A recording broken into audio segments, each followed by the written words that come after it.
Right. Let's not damage equipment if we can help it. I have a bit of a cunning plan. It's the boys to do a little bit of a land survey for me. So I've got a few things going on that I kind of wanted to share with you, and the first off is I am looking at oh mate, this is a huge field, especially for this mower. It'll be fine, it'll be fine. Right, so our first cunning plan, the pickup we just passed, is they're kind of doing a land survey to find out if I'm able to put a small, I say the word small wind electricity generator. So like a small windmill. If it's below a certain height, then I don't need planning permission for it. They're just looking to see if they can hook the windmill up to either the mains or battery and then mains to the house and to the farm. So that's my first plan of action. See how loud this is. It's actually not too bad. I might want to slow it down a little bit though. It's going a little bit fast.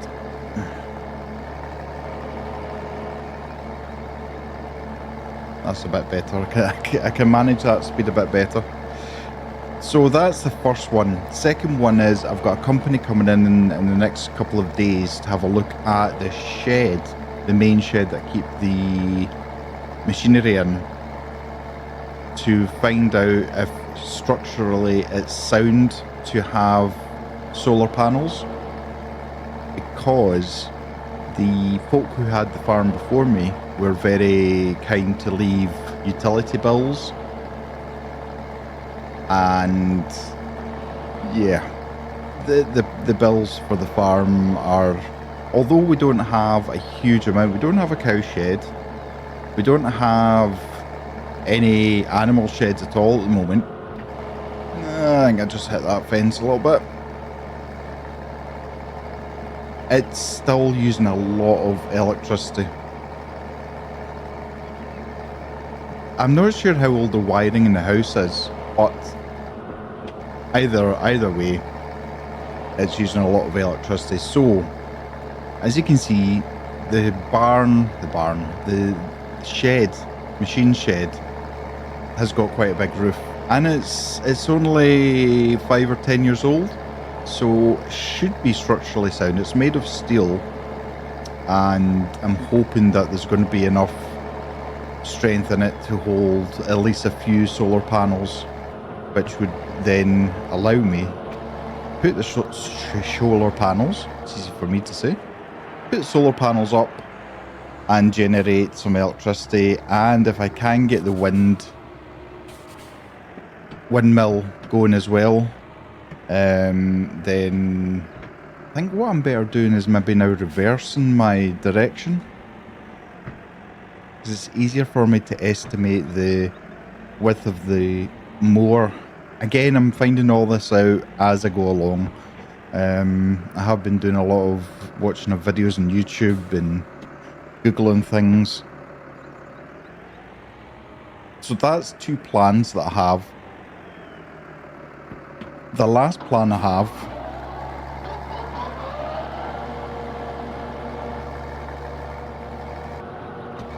is I've been looking on the community Facebook pages, and I'll look around about the local area, and there's a lot of families who are complaining that there's not much to do within the local area. So that got my brain working a little bit, thinking, how can I sustain some kind of extra income and solve part of that problem as well. And I came up with a plan. The plan is reasonably straightforward. At the moment is the basic one. Have a petting farm as such. Now, we've only got pigs and sheep. Kids love animals, but I have been quite busy and I have built a goat pasture. I guess it could be used by goats or sheep or both. I did have a Google, and seemingly goats and sheep do get along quite well. Obviously every animal is different, but you know, they're quite tame. So I thought if I got goats, that would give me 3 different animal breeds to show off. This field I'm cutting just now, I've got a reason for cutting it. I have enough grass for the sheep, but I thought if I could make some kind of structure out of bales, it would maybe make things a bit more appealing to families. The next plan is that I would sell, I could get like a big bag of pig food and put them into small bags, and the families could buy them for, I don't know, 50 pence or whatever, and go and feed the pigs. Obviously the sheep and goats, the goats, I've read up and it's hay and grass they normally eat, but I'm sure they would probably eat pig food as well. It doesn't seem to be harmful to other animals, it's just expensive. So I could get a little bit of money for that. I wouldn't charge a lot of money for coming into the farm because there's not that much to see. It's not like you could charge £10, £15 per person and justify it. My longer term aim would maybe be to build a small shed. Now, I'm kind of going around planning permission a little bit. If I had to build a coffee shop with bricks, cement, foundations, I would need planning permission. If it was just a shed where it just had a worker in it, or me, or whoever, serving coffees to people who come to it, so you wouldn't get anyone sitting inside it. I wouldn't need as such to worry too much about toilets. I could maybe hire out a porta potty. I don't know how much they cost. Porta potty? Is that what they're called? Have I just made that up? Portaloo.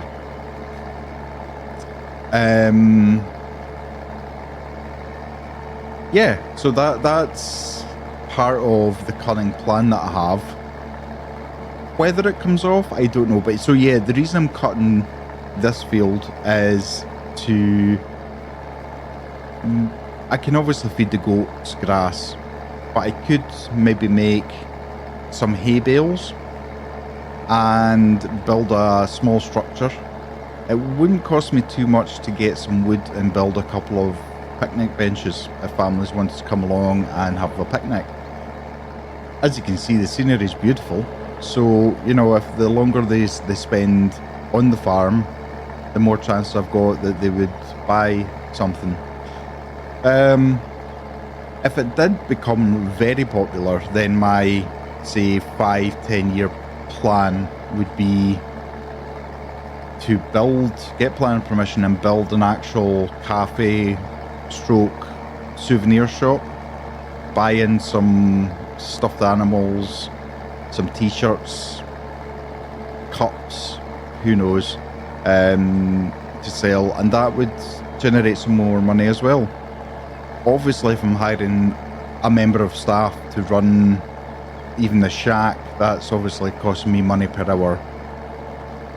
So I need to look at it, but certainly this point in time, it's not costing me anything really to do the part that I'm doing just now. So I'm happy with that. So what I'm going to do is maybe make a small car park here, because obviously the entrance to the field is further up. If they want to get access to the sheep. Now, this is a problem. If they want access to the sheep, it's obviously over there. You need to go through the farmyard to get to the sheep. So I might mix the goats with some sheep. So, for instance, if the ram is ends topping and everything is done and dusted, you know, there's a, say all of the sheep or a handful of the sheep actually fall pregnant, then I can move the top into a goat pen, keep him out of the way, or sell him, or who knows, hire him out, I don't know. But then I can move some of the lambs, once they've stopped feeding from the mum, and put them into the goat pen. So there's lambs for the goat pen. Now I've made a catastrophic error in putting the top in at this time of year, and it's only after reading Google pages that I realised it should be October, round about October time. I think it's at 5 months gestation period for a sheep. So that then takes it into the kind of spring time, which is when you would expect lambs. So I kind of messed up there. I'm going to have to just deal with it. But at least I know for later on in the year. So I'm going to turn this into a small car park. Basically, it's just a field and people will be able to park in it. And if I have the main sheep pasture here on my left, for the sheep that I'm going to put into tupping, and then I can put the other sheep I'm not going to be doing that with into the goat pen, so that kids and families have access to sheep and goats and the pigs.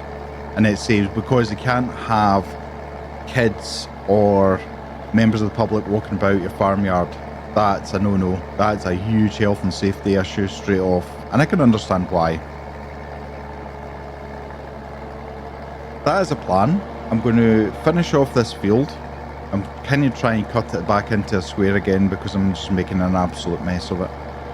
And because it's going to be hay, I'm going to keep a couple of hay bales back for the goats, and then I'll use the rest of the hay bales for some kind of decoration or a game maybe. Whether it would be, I don't know, put a target on it and get kids to throw sponges at it or something. Something relatively safe and not dangerous. But I'll crack on anyway, and I'll see you once I've started windrowing, because I know what windrowing is now. Windrowing, see, again, I don't know how farmers coped before the likes of the internet, because there's no way I would know anything about this kind of thing without using the internet. But I guess a lot of farmers are generational farmers, so they have family who are basically their Google and YouTube. So anyway, let's crack on.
Good. They're all fed.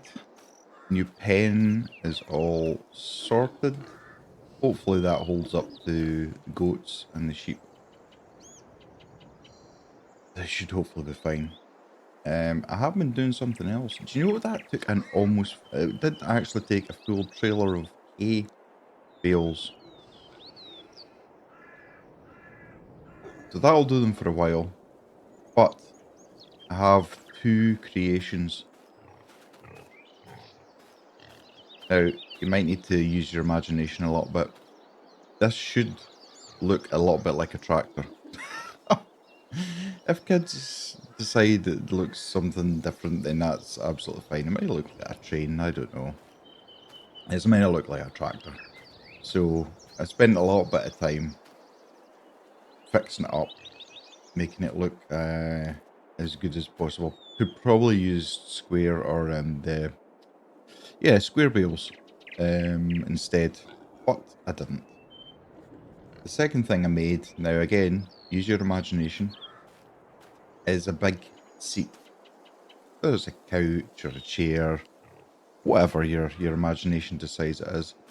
I thought kids and families could jump up there, get the photos taken, and it'd be something nice for them to look at. Something to cherish.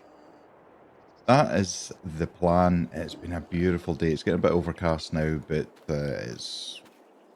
it's beautiful. I'm really pleased with what I've been able to do today. Hopefully, things can keep moving forward. Now, I have got the council coming out tomorrow to survey what I've done. There aren't too many guidelines in terms of petting farm,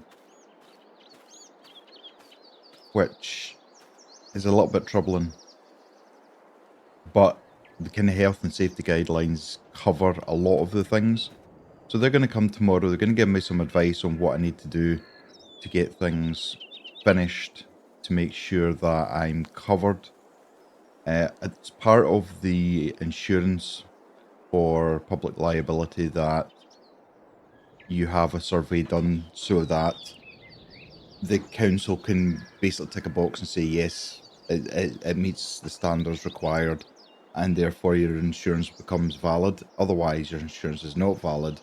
You're paying a premium, and God forbid if someone gets injured, then you're not covered. And then you leave yourself open to all kinds of lawsuits. So that's a black... Ooh.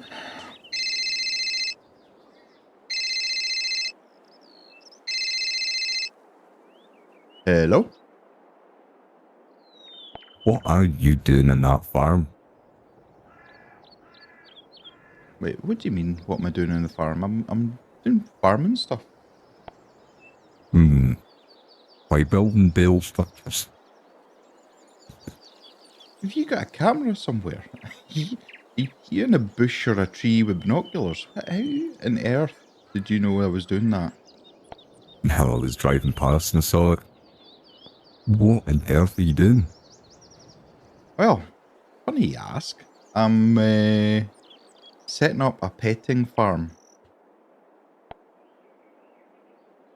Sorry, I think I must have a really bad connection. What did you say there? Petting farm. You know, families, kids, come along. They can see the pigs, they can see the sheep. I'm going to get some goats. And, yeah, for a small fee, they can come along. If it works out, then I have a couple of ideas for expansions. And we've got bale structures to add a little bit of visual effect for the kids. So when's the elephants and giraffes coming along? I didn't say a petting zoo, I said a petting farm. Mate, if I see a giraffe or an elephant coming into your farm, I'm going to sell up and emigrate to another country. You have nothing to worry about. Nothing to worry about at all. I'm just doing this, try and get some income. Try and get the farm onto its feet and see where it goes. It could go nowhere. It could take off. Who knows? I've got the council coming tomorrow to do a survey on the farm just to see if there's other things I need to do, health and safety, and make sure the insurance is covered. Well, good luck with that. Good luck with the council. You know what they're like. Yeah, I know, it's a box I need to tick to make sure that I'm covered, but I'll wait and see. Alright, mate. I just wanted to wind you up a little bit. Now I was driving past earlier on and I saw you. I don't even know what to call what you were doing with the bales. Listen, I'm a novice farmer. My bale handling is ridiculously bad, but I did manage to cut all of the field next to the sheep, so I've got quite a few bales. Ah, good for you. Good for you. Hey, if you need me, you know where I am. I'll catch you later on. Thanks, John. Take care. Right, I think that's enough for today. I'm going to go have something to eat and probably have a beer, sit out in the garden, have a beer, put some music on, and just chill out.